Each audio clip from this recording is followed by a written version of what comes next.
Hey all namaste welcome back to my YouTube channel Sravanthi Somapalli. నేను మీ శ్రవంతి. అందరు ఎలా ఉన్నారు? అందరు బాగున్నారు అనుకుంటున్నాను. అండ్ ఏంటి అక్క ఇల్లు షిఫ్ట్ అయిపోతుందా, లేకపోతే ఏంటి ఇదంతా సంత అని చెప్పి అనుకుంటున్నారా? సో ఆల్రెడీ మీరు వ్లాగ్స్ చూస్తూ ఉన్నట్టయితే మా బాబుది ఫస్ట్ బర్త్డే ఉందని చెప్పాను కదా. సో దానికోసం ఇంకా ప్రిపరేషన్ స్టార్ట్ చేసేసాము. ఫస్ట్ ఇల్లు క్లీనింగ్ పెట్టేసుకున్నాము.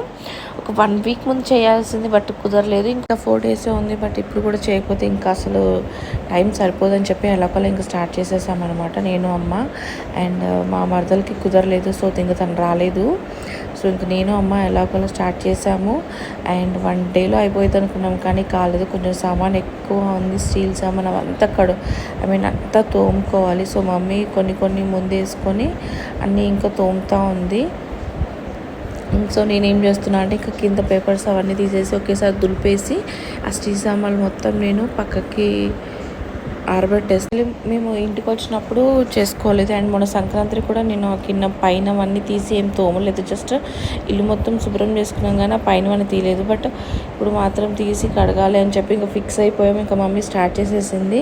సో ఇంక మా బాబుని ఏం చేస్తున్నాడా అని చెప్పి చూస్తే పాపం చిన్నగా మమ్మీ నిద్రపుచ్చేసి ఇంకా మమ్మీ పని స్టార్ట్ చేసుకుంది. ఇంకా నేను కూడా చిన్నగా వంట చేసి మళ్ళీ వంట కూడా ఇంట్లోనే చేసుకున్నాం. బయట తీసుకురావడానికి కొంచెం దూరం అనమాట. సో మా హస్బెండ్ బయటికి వెళ్తున్నారు, సో అతనికి కుదరదని చెప్పి ఇంక మళ్ళీ పిల్లల్ని సర్ది పెట్టుకొని మళ్ళీ పిల్లలకి ఫుడ్ ప్రిపేర్ చేసుకుంటూ ఒకవైపు క్లీన్ చేసుకుంటూ మమ్మీ తోమినవన్నీ మళ్ళీ నేను ఇక్కడ ఏం చేస్తాను అంటే క్లాత్తో తుడుచుకొని పెట్టుకోవచ్చు, బట్ అంత టైం లేదు మనకి, అంత ఓపిక కూడా లేదు. సో ఇంకా మమ్మీ తోమినవన్నీ మమ్మీ ఏం చేసిందంటే ఇక్కడ ఒక మంచం వేసి ఆ మంచం మీద ఇవన్నీ బోర్లు ఇచ్చింది, ఫ్యాన్ వేసింది. సో అవి అంటే ఇప్పుడు ఫస్ట్ అన్నీ తోముకొని పక్కకు పెట్టేస్తున్నాం అనుకో, పిల్లలు కొంచెం పడుకున్నాకో లేకపోతే నెక్స్ట్ డేనో అన్నీ మళ్ళీ ఒక దాంట్లో ఒకటి వేసి పైన పెట్టేద్దాం అన్నట్టుగా అనుకున్నాము. బట్ ఈవినింగ్ దాకా తోమటమే సరిపోయిందండి. ఇంకా నేను అక్కడ రూమ్ మొత్తం ఫిల్ అయిపోయింది. యాక్చువల్లీ మా 3 బెడ్రూమ్ అనమాట. ఒక్క బెడ్రూమ్ పిల్లలకి వదిలేసి ఇక్కడ 2 బెడ్రూమ్లో మొత్తం సామాన్ పరిచేసాము. చిన్న గ్లాస్ నుంచి స్పూన్ వరకు ఒక దాంట్లో ఒకటి చాలా ఇన్ని ఉన్నాయా అని చెప్పి నాకే తెలియదు. ఇంకా మమ్మీ ఏం లేవు అంటూ ఉంటాను ఒక్కొక్కసారి. బట్ ఇన్ని చూసాక ఇన్ని ఎందుకురా బాబు ఏంది అని అనిపించింది అనమాట. సో ఇంకా అవన్నీ మమ్మీ ఒకవైపు తోముతా ఉంది, నేను ఒకవైపు ఒక్కొక్కటి కింద పెట్టుకుంటూ క్లీన్ చేసుకుంటూ కూర్చున్నాను. ఒక ఆఫ్టర్నూన్ దాకా పట్టింది. అండ్ ఇత్తడి సామాన్లు, రాగి సామాన్లు కూడా అవి ఫస్ట్ స్టీల్ అయిపోయిన తర్వాత ఇత్తడి రాగి టచ్ చేద్దాం అన్నట్టు వాటిని టచ్ చేయలేదు. ఫస్ట్ ఇంకా మిక్సీలు, నాకు 2-3 రకాల మిక్సీలు, కెటిల్స్ అన్నీ ఇంకా అవే ఉన్నాయన్నమాట. ఇంకా అవన్నీ నీట్గా సర్ది పెట్టుకొని మళ్ళీ తుడిచి మళ్ళీ ఇల్లంతా దులుపుకొని మళ్ళీ నీట్గా సర్దుకోవాలని చెప్పి ఇంకా అన్నీ అసలు మొత్తం ఏమున్నాయో మొత్తం తీసేసి కిచెన్ మొత్తం ఖాళీ చేసి బయట పెట్టాను. ఇంకా లోపల మా బాబులో ఇచ్చాడు. సో ఇంక వాడికి పాలు ఇచ్చేసి వాడు అటు ఇటు తిరుగుతున్నాడు.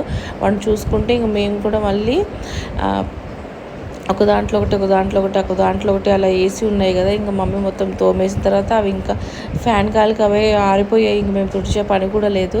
సో ఇంక మేము మళ్ళీ ఏం చేసామంటే ఒక దాంట్లో ఒకటి అన్నీ వేసి పెట్టేసి ఇంక మళ్ళీ పైకి పెట్టేద్దాం అని చెప్పి అనుకుంటున్నాము. పడుకుంటే నైట్, బట్ వాళ్ళు 12-1 నైట్ ఆ టైం అవుతుంది. మేము పడుకుంటేనే వాళ్ళు పడుకుంటారు. అయితే కొంచెం స్టీల్ సామాన్ సర్ది పెట్టుకుందాం అన్నట్టుగా మమ్మీ మూతలు అవన్నీ ఇంకా సెట్ చేస్తుంది. అంటే ఒక రూమ్లో వెళ్ళేది కదా, 2 రూమ్స్లో వాడే తలకి ఏ మూత ఎక్కడ ఉందో అసలు అర్థం ముందు అదో తలకై నొప్పి అయిపోయింది. మళ్ళీ ఆఫ్టర్ క్లీనింగ్ వీడియో చూడండి. అసలు డీప్ క్లీనింగ్ చేసేసాము. ఇంకా ఒకసారి నా కిచెన్ ఎలా ఉందో ఒకసారి మొత్తం మీరు ఒకసారి చూసేయండి ఎలా సర్ది పెట్టినామంటే. అండ్ ఇంకా మొత్తం ఫుల్ ఫ్లెడ్జ్డ్గా అయితే అయిపోలేదు, ఇంకా కొంచెం ఇంకా అంటే బాక్సెస్ సరిపోలేదు. సో ఇంకా కొన్ని అలా పెట్టాను. సో ఇవి లాస్ట్లో తర్వాత ఇంకా రేపు బర్త్డే అయిపోయిన తర్వాత ఇంకా నీట్గా సర్దుకోవచ్చులే అన్నట్టుగా ఇంకా మోస్ట్లీ చేసాము. కొంచెం గ్యాప్ ఉంది. క్లీనింగ్ అంతా అయిపోయిన తర్వాత ఇంకా బాబుకి సంబంధించినవి తేవాలి. యాక్చువల్లీ మేము బాబుకి ఇంకా షాపింగ్ కూడా ఏం చేయలేదు. లాస్ట్ ఉందనగా కొంచెం మా హస్బెండ్ బిజీగా ఉన్నాను, ఇంకా నేను కూడా ఈ పనులన్నీ పెట్టుకున్నాను కదా. సో అందుకని ఇంకా మేము బిజీగా ఇంక ఇవన్నీ అయిపోవాలని చెప్పి 2 డేస్లో అట్టొకటి మొత్తం కంప్లీట్ చేసేసాము.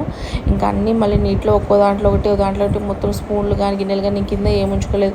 ఉన్న కాడి నుంచి మా పాప ట్యాప్ తీసి మొత్తం ఇంకా ఆగం చేస్తూ ఉంటుంది. సో మమ్మీ ఏమి ఉంచొద్దు, ఒక 2-3 గిన్నెలు ఉంచేసి మొత్తం పైన పెట్టేసే మమ్మీ. ఇంకా కావాలంటే నేను అసలు నాకు వద్దని చెప్పి మొత్తం ఇంకా పైన పెట్టేసాం అన్నమాట. ఇంకా మొత్తం అలా క్లీన్ చేసేసుకొని లోపల కూడా పేపర్స్ వేసేసుకొని మొత్తం అట్లా క్లీన్ చేసి తీసేసి అట్లా పైన పెట్టేసాము. ఇంకా సో ఆఫ్టర్ క్లీనింగ్ ఎలా ఉందో ఏంటో ఒకసారి మా ఇల్లు మొత్తం చూసారు కదా, కిచెన్ ఏరియా. సో ఒకసారి నాకు కామెంట్ బాక్స్లో కామెంట్ చేయండి తప్పకుండా. సో వీడియో మొత్తం ఎక్కడ స్కిప్ చేయకుండా వీడియో మొత్తం చూసేయండి. సో ఇంకా ఇట్లాంటి ఇప్పుడు నా ఛానల్లో మంచి మా బర్త్డే బాయ్ వీడియోస్ వస్తూ ఉంటాయి. సో ఇలాంటి వీడియోస్ కోసం నా ఛానల్ సబ్స్క్రైబ్ చేసుకోండి. అండ్ ఈ మంత్లోనే మా పాప బర్త్డే కూడా ఉంది. యాక్చువల్లీ నా డెలివరీ డేట్ మా పాప బర్త్డే తర్వాత, బట్ కుదరలేదు. నాకు 9th మంత్ అలా రాగానే బాబు పుట్టేశాడు అనమాట. సో ఇప్పుడు మా బాబు బర్త్డేనే ముందు వచ్చేసింది. సో ఇంక నెక్స్ట్ తర్వాత ఒక 10-15 డేస్ అయిపోయిన తర్వాత మా పాప బర్త్డే. సో ఎట్లా ఆర్గనైజ్ చేసుకున్నానో ఏంటో మొత్తం చూసారు కదా. ఇతర సామాన్లు అవన్నీ కూడా నేను క్లాత్ చుట్టి కానీ ఏదైనా కవర్స్ పెట్టి అలా పెడితే ఇంక నవ్వు నల్లగా అవ్వకుండా ఉంటాయి అన్నమాట. సో వాళ్ళ ఇస్తారు కదా మనం ఇతర తెచ్చుకున్నప్పుడు అవే పెట్టేస్తాను నేను. అండ్ ఎలా కింద కిచెన్లో ఇంకా వెల్లుల్లి, కారం అండ్ గంటలు కొన్ని యూజ్ చేయను కదా. సో మా మమ్మీ అన్నీ ఇట్లా వేసి పెట్టేసింది. అండ్ కొన్ని చిన్న చిన్న గిన్నెలు దాంట్లో వేసి దాంట్లో పెట్టి, నువ్వు కాదమ్మా ఇది బర్త్డేది కాదు కదా, ఇది మనం ఇల్లు సర్దుకున్నాం కదా అది. అలా చూసేసేయండి అని చెప్పి చూసేసేయండి. సబ్స్క్రైబ్ చేసుకోండి. ఇంకా కొన్ని సర్దే ఉన్నాయి, బట్ అవి తర్వాత చూద్దామని చెప్పి ఇంకా ఫ్రిడ్జ్ కూడా మొత్తం క్లియర్గా సర్దేశాం. కానీ ఇంకా కొన్ని ప్యాకెట్స్ అలా ఉన్నాయి. ఇంకా నాకు ఇంకా బాక్సెస్ సరిపోలేదు. సో ఇది ఆఫ్టర్ బర్త్డే అయిపోయిన తర్వాత కొన్ని బాక్సెస్ అవి తీసుకొచ్చి దాంట్లో స్టోర్ చేయాలి. సో ఇంకా అలానే పెట్టేశాను వచ్చాను. కానీ అవి ఏంటో సరిపోలేదు. సో అలా కొంచెం చిన్న డబ్బాలు అలా పోసుకొని పెట్టుకున్నాను. ఇక్కడ ఏంటంటే మాది కొంచెం బయట పెట్టేస్తే అవి నాకు గుర్తుండక అవి మళ్ళీ పురుగు వచ్చేసి అలా అయిపోతాయి అనమాట. సో నేను ఇంకా ఏవైనా ఫ్రిడ్జ్లోనే ఎక్కువ క్వాంటిటీ తీసుకొచ్చుకోను, ఎందుకంటే మాకు పక్కనే డీమార్ట్. సో నేను ఎక్కువ క్వాంటిటీ ఏం తెచ్చుకొని కొంచెం సరిపడిన నాకు 1 మంత్కి ఒక 15 డేస్ సరిపోయినంత అవే స్టఫ్ పెట్టుకుంటాను, ఎక్కువ పెట్టుకోను అనమాట ఇంట్లో. నేను అవి చూపిస్తూ ఉంటే మా అబ్బాయి అన్ని లాగేస్తున్నాడు. So thanks for the watching, keep supporting me, subscribe for more videos.